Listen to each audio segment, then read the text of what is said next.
السلام عليكم يا جماعه، انا ألفة تيتي. هتكلم النهارده عن ازاي انا بدرب سكوتر والدنيا بتمشي ازاي في السيشنز بتاعه السكوتر. والفيديو ده انا عاملاه مخصوص لكل بنت هتموت وتركب سكوتر. وعشان ابدا الفيديو، لو مش عامله لي سبسكرايب يا ريت تعملي دلوقتي حالا عشان تشوفي كل جديد. يلا بينا نبدا. دلوقتي انا عارفه ان في بنات كتير قوي نفسها تركب سكوتر ونفسها تسوق، بس حاسه الموضوع صعب. ده غير ان اهاليهم مش موافقين. انا هعمل فيديو مخصوص للاهالي علشان يقتنعوا ان هم يركبوا بنتهم سكوتر، لان الموضوع ما بقاش ترفيه، الموضوع بقى حياه او موت.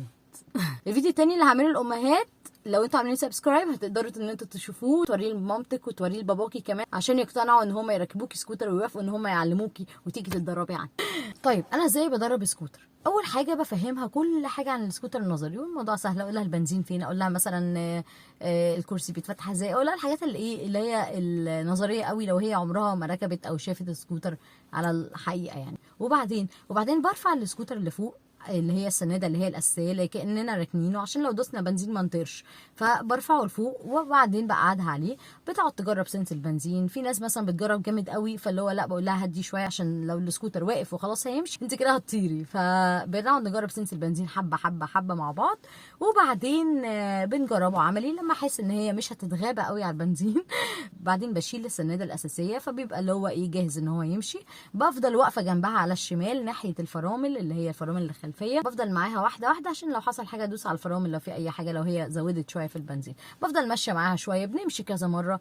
اول حصه غالبا بتبقى انا وهي بنمشي مع بعض، انا بمشي جنبها طبعا عشان لو هي شدت شويه بنزين اقدر ان انا اسيطر باذن الله على الامر يعني، وان ما يحصلهاش حاجه مش حلو وما تقعش. وبعدين والله لقيتها بتمشي حلوه حلوه حلو حلو، بس ما بترفعش رجلها الاثنين. لسه ركزوا. هي الاول بتتعود على سنس البنزين بتتعود ان هي تمشي شويه.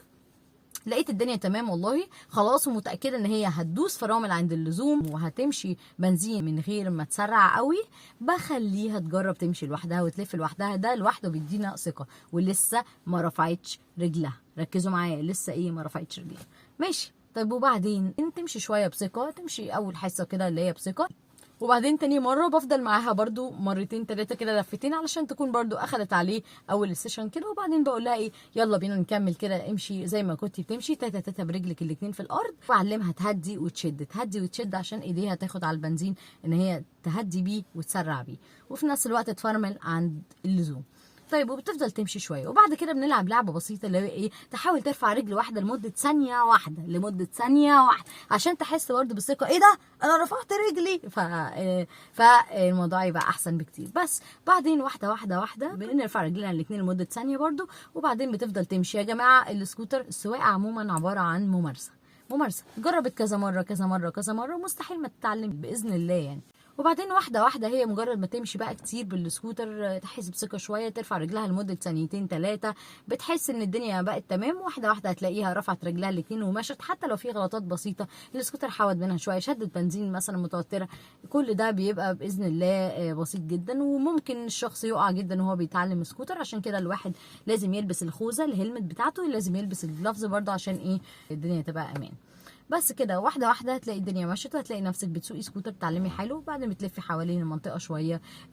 لو انت عندك سكوتر اوريدي اشتريتيه فبتلفي حوالين المنطقه برضو بتاعتك شويه بتلفي بيه. اهم حاجه عندي ان البنت خلاص تمشي ستريت بالسكوتر، فخلاص هي انا ضمنها. فبنبتدي نتعلم اللفات بقى بعديها، الحصص اللي وراها.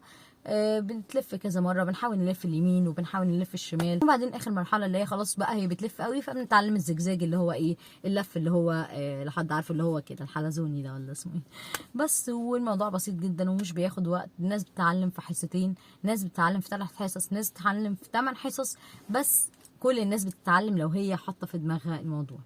طيب بالنسبه بقى للشارع، نصيحتي ليكي ان انت بعد ما تتعلمي ما تطلعيش على الشارع على طول. يعني اطلعي على الشارع بس شوارع جانبيه فيها شويه عربيات. لازمتها تطلعي على كوبري بعد ربع سيشن يعني ليه الاستعجال؟ انا شايفه ان في التأني السليم. خدي ثقه السكوتر وان انت خلاص بتمشي ونفسيا انت تمام، فهتلاقي نفسك بعد شويه خلاص انا هطلع على الشارع وهتمشي كويس قوي، وباذن الله مش هيحصل لك اي حاجه. بس خدي الثقه الاول جواكي، لان دي اهم حاجه. النفسيه اهم حاجه يا جماعه في السواقه، لان انت لو حاسس ان انت لسه خايف مع انك بتسوق حلو ممكن تعمل اخطاء ومش هتبقى حلوه على الطريق. يا جماعه السكوتر سهل سهل سهل سهل. يعني في ناس بتعلمه في مره، في ناس بتعلمه في مرتين، في ناس بتعلمه في 8 مرات، بس ده حسب. لو انت بتسوقي عجل حلو قوي وعندك حته التوازن دي، هتحسي ان السكوتر بالنسبه لك بجد سهله قوي. هي كل الفكره في ايه؟ اهم حاجتين في السكوتر بالنسبه لي من وجهه نظري. اهم حاجه طبعا التوازن، والتوازن ده هيجي من ان انت تتمرني كذا مره، مش من مره واحده هيجيلك، خاصه لو انت اصلا مش بتسوقي عجل فممكن it takes time شويه.